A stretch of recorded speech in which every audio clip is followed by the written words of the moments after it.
2019 to 2020 TikTok. A time when you can shit post on TikTok and not get banned for it. A time when you can make the most goofiest of memes from TikTok, and all of them would actually be funny.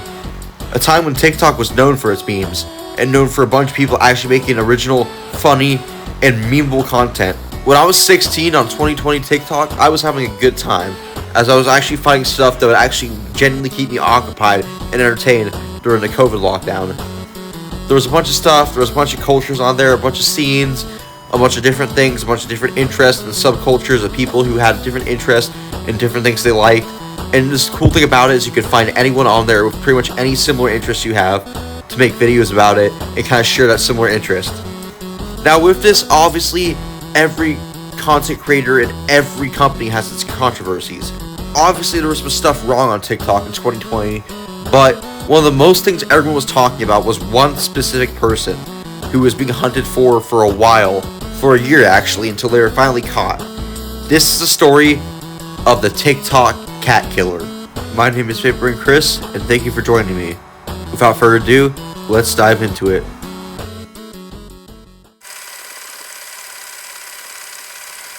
It's hard to imagine this is how 2020 started. I have today declared that the coronavirus presents a public health emergency in the United States. In March to May 2020, the world was rocked when the announcement of COVID-19 shutting down everything was announced. Many people were left bored inside their house, scrambling to stock up on hand sanitizer and toilet paper and masks, and really paranoid about going out and catching it. But with this came a lot of stuff in 2020 that was memorable, and even nostalgic for some people, with a lot of memorable moments being made on social media and online, as no one could actually go out and socialize, so they had to go to their phones to resort to it, with Zoom calls and a lot of things like that. Now, with this, a lot of it was based off of social media, as we can see, during this time, as many were stuck inside with nothing to do. And with this comes the rise of 2020 TikTok. 3, 2, 1, sing! Eating animals is wrong, McDonald's. Hurting animals is wrong, McDonald's. Share this song and change your entire menu to be vegan from now on. During COVID, TikTok seemed like the place to go for stuff to do, with a lot of people making memes, a lot of people making videos, a lot of people making memorable trends that were only remembered in 2020 TikTok. Even some of it became nostalgic for some people when they were kids, 16 to 17, or even 18 to 19 young adults, just scrolling through TikTok, enjoying the stay-at-home kind of life. And honestly, looking back at it, I think it was a really good time, even if we were stuck inside in the house. I mean, we made a lot of memorable moments on TikTok, on social media, on Twitter and Instagram, and in a bunch of meme culture, because we were stuck inside. There's not much we could do, being stuck inside. We couldn't really go anywhere because of the pandemic, everything was shut down. Restaurants were shut down. Stores were shut down. We had to go and order stuff online or go through drive-thrus and pick up stuff, and, you had to do all of this stuff. There was barely anything open, and everything was going out of stock because of all the panic and stuff, and paranoia of catching COVID or being stuck inside for months and stuff like that.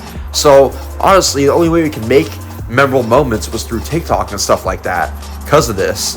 And I think a lot of that thrived off of the TikTok being the memorable moments that we find to have nostalgia about when we come to later years like 2021 to 2022 to 2023, 2024, 2025, and previous on, as we kind of grow older and graduate high school, graduate middle school, graduate college, wherever we were at the time, and realize, wow, we had a lot of good stuff back then, a lot of good moments, a lot of good memorable things.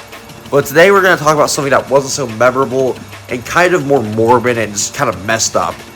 This is the story of a TikTok cat killer, and we're going to dive into fully the length of the full story. You see, in May 2020, COVID pretty much forced every person, every subculture, every genre of interest and hobby, and every fandom to kind of migrate to social media because they couldn't really go anywhere else and go outside. So this meant, of course, people in fandoms would go there, and this being furries. Now, furries are known for their love of animals and dressing up in anthropomorphic animal costumes, and just enjoying that as their hobby.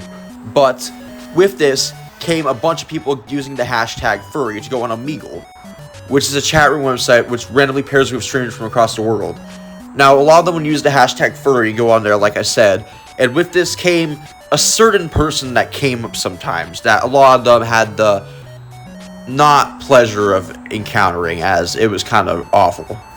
It was this person, who often wore a skinned coyote mask on their face and would go on and display pictures and images and even hold up severed bloody cat heads and skulls. Now, mind you, just a few months ago, the documentary Don't Fuck With Cats came out, which was about the infamous cat killer turned murderer, Luca Magnotta. When this person came on Omegle, I mean everyone was scrambling to find out who this person was and where they were.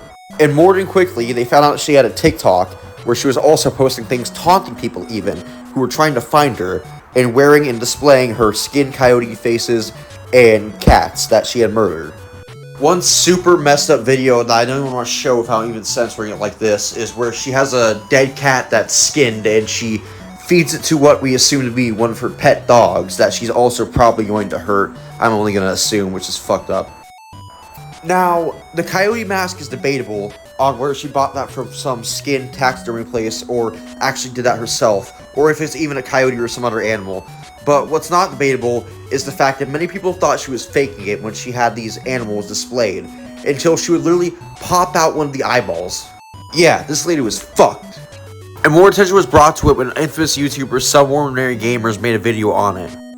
Now, ladies and gentlemen, I think one of the strongest things that I've ever done on this channel is look at the darker side of the internet. You know, something that excites me the most is reading things like 4chan threads or reading the weird satanic conspiracy side of the web. But sometimes we get to a situation where it's absolutely darker than I would have ever expected.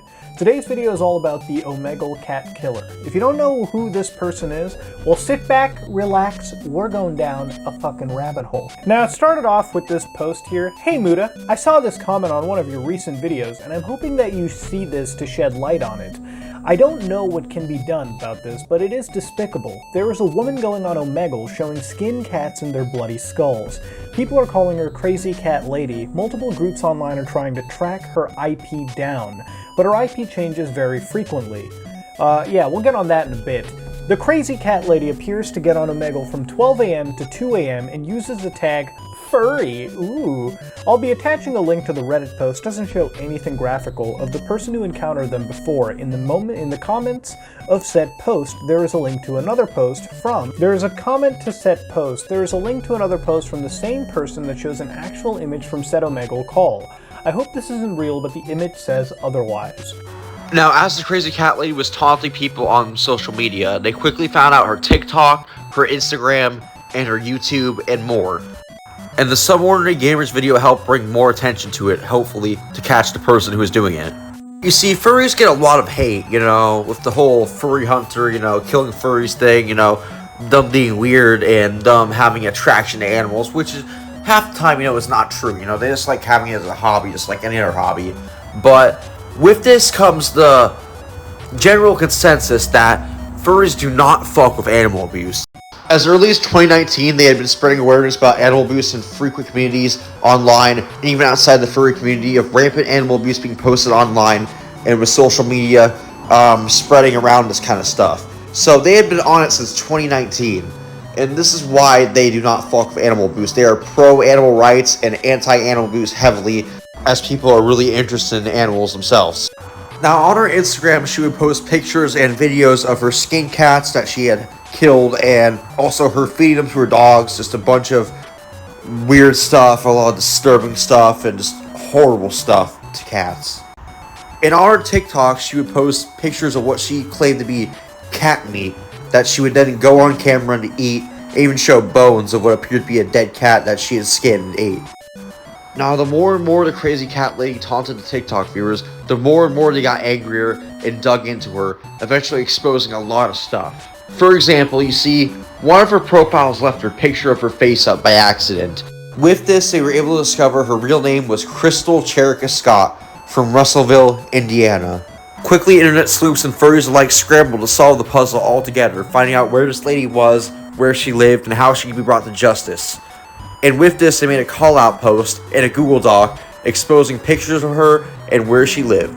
Soon, even her house on Zillow was posted, and I'm censoring this just in case it's the wrong house. You know, people on TikTok and internet sleuths get stuff wrong all the time, and it's led to stuff like that happening. But Yeah, she got her Zillow doxxed, bro. She got it doxxed, and they were just figuring out all sorts of stuff left and right to put this person behind bars and get the justice they deserve. So what happened to the crazy cat lady of TikTok? Did they ever find her? Well, answers come to sooner or later that they did find her, and the answer to what she was doing can never have been as morbid as we ever would have thought it was, but it was truly sickening. Court documents paint a gruesome picture of what happened inside this Kokomo home. 19-year-old Crystal Sherika Scott is accused of torturing and graphically killing cats and dogs by hanging, skinning, and other means, and posting images and videos on social media depicting their deaths. Scott was arrested Tuesday after the FBI raided her home, removing numerous animal parts and skulls. According to charging documents, Scott admitted to torturing and killing animals. She told agents, quote, her good side loves cats and dogs, but her bad side tells her to commit acts of animal cruelty. That I had neighbors, I had people reaching out to me. This Kokomo woman, one of many internet sleuths across the country who led authorities to Scott. In April, she went to a field across from Scott's home to scan a dead dog for a microchip. And it was a decapitated dog. Also had a foot removed off of it. She says Scott approached her saying she was shocked anyone would do anything like that. The woman would soon learn that Scott had many aliases and used social media to look for people trying to find good homes for pets they had to give up. Court documents allege an hour after someone gave Scott 3 cats, she posted a video of hanging and strangling a gray kitten. Kokomo police were called twice to Scott's home, the first time seizing multiple deceased animals and body parts, including 2 cats in Scott's freezer. Scott told police the animals were dead when she got them. Unaware of the FBI investigation, Kokomo police were called to Scott's home nearly 2 months later on a report of possible animal cruelty, but nothing came of it. As for what this animal advocate would like to see happen to Scott, I think there must be a mental health issue that causes anyone to do that. And I'd like to see her get the help that she needs, but not be able to ever be around animals or children or anyone that's vulnerable that she could hurt. Yes, the crazy cat lady of TikTok was found and arrested for multiple crimes against cats, dogs, lizards, and more. The pre- and post-COVID world could finally rest their worries that a crazy cat lady was hurting innocent animals and was put behind bars where she belongs. And it's safe to say it wouldn't have been done without the help of internet sleuths and the furries that had been brought into attention to this stuff in the first place since early years of it.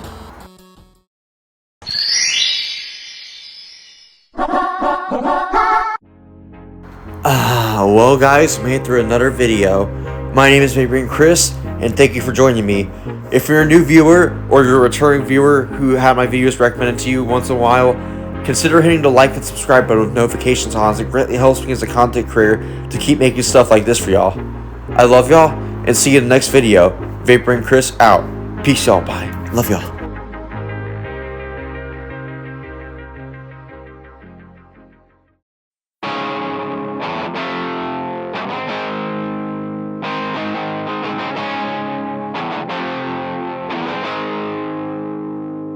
I'm a schemer boy, I'm a dreamer boy, I love a girl that'll leave a broken meter boy. Baby, I'm a